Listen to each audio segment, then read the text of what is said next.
Are you ready for this one? Because the tea is hot. Hi guys, welcome back to my channel. If you're new, welcome. My name is Thomas, and about a year ago I worked at Odeon, I won't say where, and I worked there for about 4 months. It felt like it was longer, and I would have liked to have worked there longer. I really enjoyed the job. Basically the job was a cinema host, part-time, and that included helping guests at the kiosk with buying tickets, showing people screens, which way to go, general cleaning duties like changing the bin, mopping, going into screens to see if people are actually watching the film, if they're on their phones, going to turn them off, if they've got their feet on their seats, that sort of thing. And also food and drink, making drinks from the dispenser, and popcorn and other things, like hot dogs. So I was working one shift, and I think it was a closed night, where you have to stay until midnight and wait for all the screens to finish their films and make sure all the guests leave the cinema, and and you have to check the toilets to make sure that no one's hiding in the toilets and everyone's left. So that's why you have to wait until midnight. So I don't think I was in a very good, because I had to wait, and it was one of those nights I had to wait till midnight. I probably wasn't in the best of moods, because no one really wants to spend their evenings. It's work, so you have to do it, but no one really wants to spend their evening wait until midnight, because when you are working on a close, there's an hour, and easily an hour, where you wait and you don't work, because you just sit and wait for the screens to finish, because you've done all the mopping, you've made sure that all the food and drink areas are clean. So I was working where I was on the front of the cinema, scanning people's tickets, and a gentleman came out from one of the screens, and he had stayed until the end of the film, and he came over to me and said, I've just been watching this film, and it was a film that, it wasn't a new film, it was a film that I can't remember what it was, but it was a film that they had, that had been out, and it was its anniversary, so they were showcasing it in the cinema from 20 or 30 years ago. And like I said, I can't remember what it was, but he said the lights came up 5 minutes before the film ended, and no one else told me this, from the screen.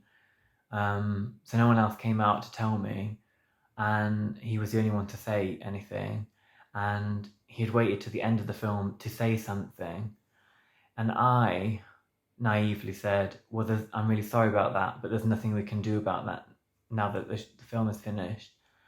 And he didn't look very happy, but he didn't say anything, and he just sort of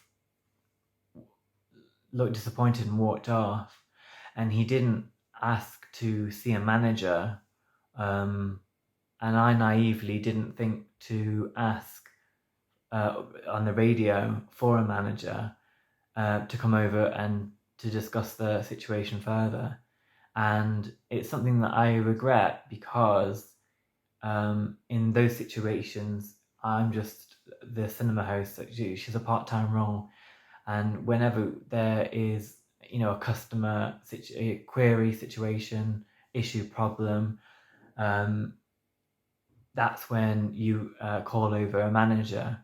And for whatever reason, whether it was because I was working the close and I wanted to be home, and I don't really know, but for whatever reason, I didn't think to say this is a situation where a manager needs to be involved. And plus, he had seen the whole film, and he had waited to the end to tell me. So in my mind, there was nothing we could really do, and I didn't want to have it fed back to anyone that he wanted like a refund, because I didn't want that on my head, because he'd seen the whole film. So a customer isn't really entitled to a refund if they've seen the whole film, in my eyes.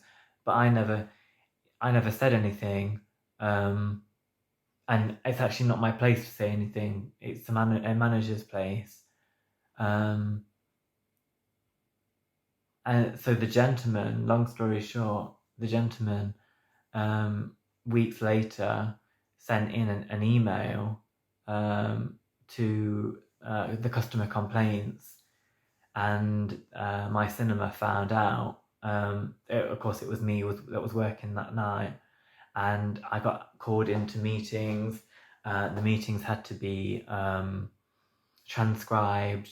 They took it very seriously, and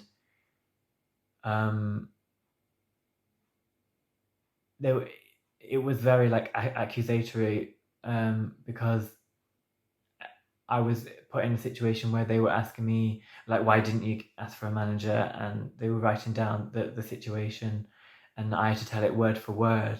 And they weren't happy with the situation, and I was asked to leave my Odeon, which was something that I really didn't want to do. And but I remember being in the meetings, and I remember thinking, I don't want to beg for a job or say things might change. So I have a lot of pride, so I didn't really fight for the job either, which is sad, because I quite enjoyed the job. There were sides of it that I didn't enjoy, like some of the cleaning duties and stuff. But overall, it was a job that I quite enjoyed. So, and it also had career progression, which was something that I was quite interested in. And they also have a Costa at the cinema that I worked at, and you could train as a barista. So I was quite interested in doing the two jobs, the cinema host and the barista job. Unfortunately, I didn't stay there long enough, and I never told anyone that I was interested in that. So it all ended, and it made me quite sad. And now I can't go to the cinema without. It's quite awkward, like, because people know that I was fired, and so I find it quite hard to go to the cinema now, which was before I worked there. I used to go quite often, and I really enjoyed my afternoons where I'd go and see a film, or evenings where I'd go and see a film. It's quite sad, really. The only other cinema is in the city that's closest to me, which is an hour away. But I still go to the cinema. It hasn't knocked me back that much. But I find this. Basically the long story short, if you have an issue with someone and they didn't give you what you wanted, first of all, ask for it, because there was an opportunity for the gentleman to say what he wanted, whether that was to speak to a manager or to get a refund. He didn't say anything. And also be careful when you send a complaint email, because in my situation, it cost me my job, and it was a job that I enjoyed. So cheers to the guy that sent that email. Thank you for listening to my story today, and I hope to see you soon. Bye. Hi, it's me again. I would just like to add that at this Odeon, management forgot to turn on an IMAX once, and so the screen was blank, and someone came out and said, I'm in the IMAX and the film isn't playing. And the two management looked at each other and were like, shit. We forgot to turn on the IMAX. And all I want to say is people make mistakes, and it doesn't matter if you're part-time management. But I've always felt that I was unfairly fired, but that's just my opinion. Okay, thank you for watching. Bye.